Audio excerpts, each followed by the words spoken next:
Ator Nelson Xavier volta através de emocionante carta psicografada. Ajude nosso canal, se inscrevendo, curtindo o vídeo, comentando e compartilhando para os seus amigos.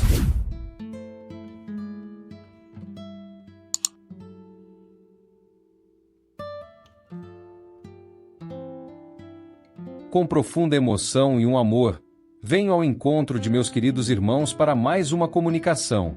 Sinto-me imensamente feliz por vê-los todos desfrutando da paz que Jesus nos concedeu. Hoje, a mensagem que me foi confiada está profundamente alinhada com o que fui e com o que sou em espírito. Como todos sabem, minha jornada terrena foi redimida e iluminada pela presença de Chico Xavier. Longe de querer elevá-lo aos altares, reconheço sua nobreza, sua luz e como ele proporcionou transformações notáveis às almas que habitam este plano físico. O amor que ele dedicou à humanidade foi um farol que iluminou inúmeras vidas, permitindo-nos enxergar o mundo de uma forma completamente nova. Antes de me aprofundar, quando me preparava para interpretá-lo no cinema, eu era alguém atormentado pelas aflições do mundo. Em muitos momentos, cheguei a questionar a existência de Deus diante das adversidades e injustiças que presenciava. A fome, a miséria e a violência me faziam duvidar. No entanto, ao estudar sua vida e sua biografia, algo dentro de mim começou a mudar. Eu me tornei uma pessoa melhor, mais serena e em paz com o mundo. Chico, mesmo ausente, falava comigo por meio de sua história e de seu amor. Suas palavras eram bálsamo para mim, e a transformação era evidente. Todas as vezes que conversava com amigos próximos dele, ouvia relatos de superação e de sua incansável luta, assim como sua fé na humanidade. Quando chegou o momento de começar a gravar o filme, eu já era outra pessoa, plena em minha paz interior. As angústias que tanto me assolavam haviam se dissipado. Chico, sem dizer uma palavra, me havia salvado. Ao ver o resultado final do filme, minhas lágrimas não cessavam. Interpretar alguém tão virtuoso como ele, que deixou preciosas lições para toda a humanidade, era uma honra inigualável. O sucesso do filme foi avassalador, e tive a oportunidade de interpretar Chico mais 2 vezes nas telonas. A grandiosidade do resultado me deixava perplexo. De alguma forma, eu sabia que Chico, onde quer que estivesse, estaria aprovando nosso trabalho, e outros mentores espirituais nos apoiavam nessa missão de propagar sua mensagem e o Evangelho. Acreditava firmemente que todos nós envolvidos nos filmes, tanto que retratou a vida de Chico quanto os outros 2, éramos instrumentos para algo maior. Essa convicção se confirmou quando cheguei a este plano. Ao alcançar a colônia, nosso lar, não me deparei diretamente com Chico, mas conversei com Eleonor, que me acolheu e cuidou de mim em momentos de necessidade. Após algum tempo, ela me revelou que, de fato, os filmes tinham um propósito maior. Através de minha atuação, inúmeras almas perdidas no mundo material seriam atraídas de volta ao Evangelho em busca da salvação e do conhecimento da doutrina espírita. Não apenas isso, mas muitas pessoas que nunca haviam ouvido falar da doutrina foram conduzidas a ela por meio dos filmes. Assim, aqueles que vagavam sem rumo encontraram um caminho e foram acolhidos em diversos centros espíritas, tanto no Brasil quanto além de suas fronteiras. Ao ouvir os detalhes dessa missão, meu espanto foi imenso, e uma alegria indescritível tomou conta de mim. Talvez eu tenha sido o primeiro a ser resgatado nesse grandioso processo de transformação. E assim, com humildade, reconhecemos a grandiosidade do amor e da luz que Chico Xavier trouxe ao mundo e a missão que ele confiou a cada um de nós, guiados por seu exemplo. No entanto, como a vida é uma jornada repleta de espinhos, até o momento em que finalmente pude conversar com Eleonor, atravessei um caminho árduo. Apesar de ter vislumbrado a verdade e me transformado em alguém melhor após conhecer Chico, antes disso, eu não fui uma pessoa boa. Eu era uma criatura complexa, uma companhia difícil de se tolerar. Os que estavam próximos de mim viviam se queixando, ora da minha ignorância, ora do meu temperamento amargo. Tudo tinha que seguir a minha vontade, se fosse de outra forma, eu confrontava. Era intransigente, incapaz de aceitar ou não. Desmoronava diante da frustração, incapaz de lidar com ela. Meu pai ansiava que eu seguisse a carreira de advogado, mas esse era o sonho dele, não o meu. Cheguei a iniciar os estudos em direito, mas logo me encaminhei para as artes. Como artista, absorvemos de tudo um pouco. Nutri uma paixão especial pelo cinema mudo. Entretanto, em 1964, a ditadura surgiu e passei a ser perseguido por ela, devido às minhas palavras e ações. Eu era um libertário fervoroso, não porque achasse que estava certo, mas porque eram tempos sombrios de perseguição implacável. Testemunhei a partida de pessoas verdadeiramente boas, o que me angustiava profundamente. Foram épocas de luta intensa. Mesmo após ter me corrigido, ainda havia uma carga pesada de karmas a serem acertados. Quando descobri a doença, a batalha se intensificou. Naquele momento, eu já conhecia a palavra e encontrava certo consolo em saber que, em algum momento, mesmo se fosse levado ao umbral, seria resgatado. Estava aceitando a possibilidade. Quando, enfim, desencarnei, foi uma partida suave, pois já estava familiarizado com o processo. Contudo, acabei no umbral, despertando em meio a trevas e um sofrimento avassalador.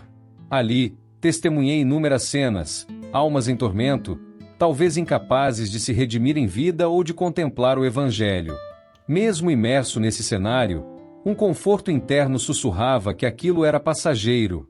Li as palavras de André Luiz, desejando secretamente que minha experiência fosse apenas um terço do que ele enfrentou. Mas eu compreendia que não tinha domínio sobre meu destino. Perambulei, observando os vales do umbral, deparando-me com criaturas grotescas, indescritíveis por não se assemelharem a nada que eu já vira. Eram seres desfigurados, autênticos monstros. Assisti às dinâmicas entre eles, os líderes e subordinados, as legiões cuja origem eu desconhecia. Alguns pareciam sentinelas, outros comandantes. Nada fazia sentido para mim. Deslizava pelos pântanos, sem ser notado. Por vezes, espíritos presos no solo imploravam por água, afirmando ter sede. Como poderiam ter sede sem um corpo? Era um mistério que me escapava naquele momento, mas hoje sei que a consciência permanece vinculada à matéria. Assim, o espírito sente fome, sede, dor. Era por isso que esses seres conseguiam infligir sofrimento. Apesar de minha consciência estar desapegada da matéria, o sofrimento ao meu redor era palpável. Os gemidos e gritos ecoavam, ressoando na escuridão. Era um espetáculo aterrador, algo que nem nos mais terríveis filmes de horror americano se poderia imaginar. Não é possível medir o tempo naquele lugar. Eu contemplava o cenário desolador sem entender meu propósito. Como me ocuparia ele, sobretudo, como manteria minha consciência inabalável diante daquele ambiente hostil? O medo começou a me assombrar, o temor de que a negatividade daquele lugar acabasse por corroer minha própria essência. Afinal, como a Terra, se você é uma pessoa boa, mas permanece por muito tempo em meio a energias negativas e indivíduos igualmente negativos, inevitavelmente, sua luz se enfraquece, e você corre o risco de ser arrastado para o mesmo abismo. A própria polaridade energética do planeta se tornava cada vez mais desafiadora para os espíritos bons, tornando-se uma batalha árdua manter a integridade espiritual. Eu estava no umbral, um lugar de desolação extrema, onde nada de positivo se avistava. Não havia bondade à vista, e a necessidade de manter minha consciência vibrando em frequências elevadas se tornava uma missão crítica para resistir à influência opressora do lugar. A incerteza sobre o meu destino e a ausência de previsões me empurravam para a busca de um significado e uma maneira de sobreviver naquele ambiente inóspito. Lembrei-me das inúmeras leituras dos livros de Chico e de outros médiuns, assim como das conversas com médiuns durante minha pesquisa para os filmes. Muitos deles mencionaram a existência de vales no umbral, cada um associado a um tipo de espírito, refletindo as características de sua vida terrena. Decidi, então, explorar esses lugares para desvendar o que se escondia além do que eu já tinha testemunhado. Não podia me dar ao luxo de permanecer estático. Iniciei uma jornada pelo umbral, deslocando-me sorrateiramente pelos pântanos, evitando as hordas de espíritos trevosos que dominavam o lugar. Mesmo que minha presença fosse passível de detecção, Não era sensato arriscar uma interação. Às vezes, espíritos desamparados, imersos em poças de lama, abordavam-me em busca de auxílio. Pediam ajuda, comida ou água, mas eu próprio estava desprovido de recursos e desconhecia a saída daquele pesadelo. Um desses encontros marcou-me profundamente, o encontro com uma mulher cuja idade era indeterminável, vestindo roupas de época que me lembraram o século XVII, segundo minha referência das novelas históricas. Ela implorou por ajuda, ao que respondi que não sabia como auxiliá-la, visto que eu mesmo não tinha meios de escapar. No entanto, ela me pediu um favor específico, encontrar uma menina chamada Luzia e transmitir-lhe um pedido de perdão. Acreditava que somente o perdão dessa menina poderia libertá-la daquele tormento. Indaguei sobre quem era Luzia, e a mulher revelou que era sua filha, que falecera de fome aos 5 anos de idade. Ela se culpava, pois quando a criança chorava de fome, ela agredia, atribuindo a própria crueldade à morte da filha. Fui tomado pelo choque diante dessa história, que me comoveu profundamente. Porém, estava ciente de que não podia permitir que a tristeza me dominasse naquele lugar, pois a energia negativa do sofrimento poderia me dominar. Assim, esforcei-me para confortar a mulher e oferecer-lhe minha ajuda, mas ela acreditava que merecia permanecer naquele sofrimento em decorrência de suas ações. Prometi-lhe que, caso encontrasse Luzia, transmitiria sua mensagem de perdão. Ela agradeceu, e eu disse, que Deus te abençoe e tenha misericórdia. Em decorrência dessa situação, tomei a decisão de seguir meu caminho no umbral sem interagir com mais ninguém. Sabia que se me envolvesse em mais encontros e situações como a que acabara de vivenciar, acabaria por ser consumido pelas trevas do lugar. Isso era algo que fervorosamente desejava evitar. Continuava minha jornada, movendo-me com cautela, ciente de que minha busca pelos vales era uma tarefa desafiadora. Não existia bússola para me guiar, mesmo assim, eu persistia, recusando-me a desistir. O tempo no umbral era relativo, e eu não tinha como mensurá-lo.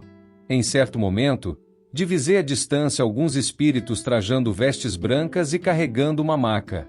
Desesperei-me e corri em direção a eles, gritando por socorro. Eles se surpreenderam ao me verem correndo com tanta energia em um lugar como aquele.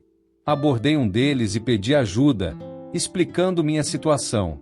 O espírito ficou atônito e chamou um senhor mais experiente, chamado Antenor, que liderava o grupo. Antenor irradiava amor e acolhimento, e ao ouvir minha história, decidiu me ajudar. Ele explicou que o jovem que me receberá inicialmente estava em sua primeira missão e ainda estava aprendendo. Antenor revelou que eles já estavam me procurando há muito tempo desde o local onde fui deixado, mas eu já havia partido. Ele assegurou-me que havia recebido misericórdia e que era hora de seguir com eles. Guiaram-me até nosso lar, onde começou minha amizade com Eleonor. Com o tempo, tive a oportunidade de encontrar Chico Xavier, um espírito elevado que sempre aparecia nas colônias para ensinar, conversar e auxiliar. Ele era exatamente como eu havia lido em suas obras. Após algum tempo na colônia, abordei Eleonor sobre a questão de Luzia. Ela se ofereceu para ajudar e, usando recursos avançados, localizou a menina. Em seguida, visitamos a colônia das crianças, encontramos Luzia e conversamos com ela. Ela ficou extremamente feliz por saber da busca por sua mãe.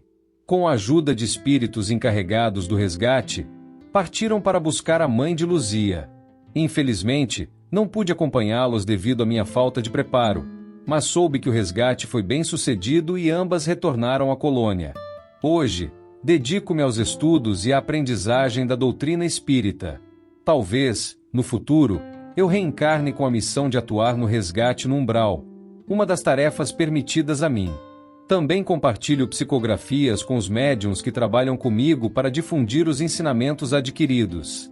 Espero que esta carta possa iluminar muitos corações, inspirando-os a voltar ao Evangelho e trilhar um caminho junto a Jesus, pois fora da caridade e do amor, não há salvação. Que Deus abençoe a todos. Nelson Xavier.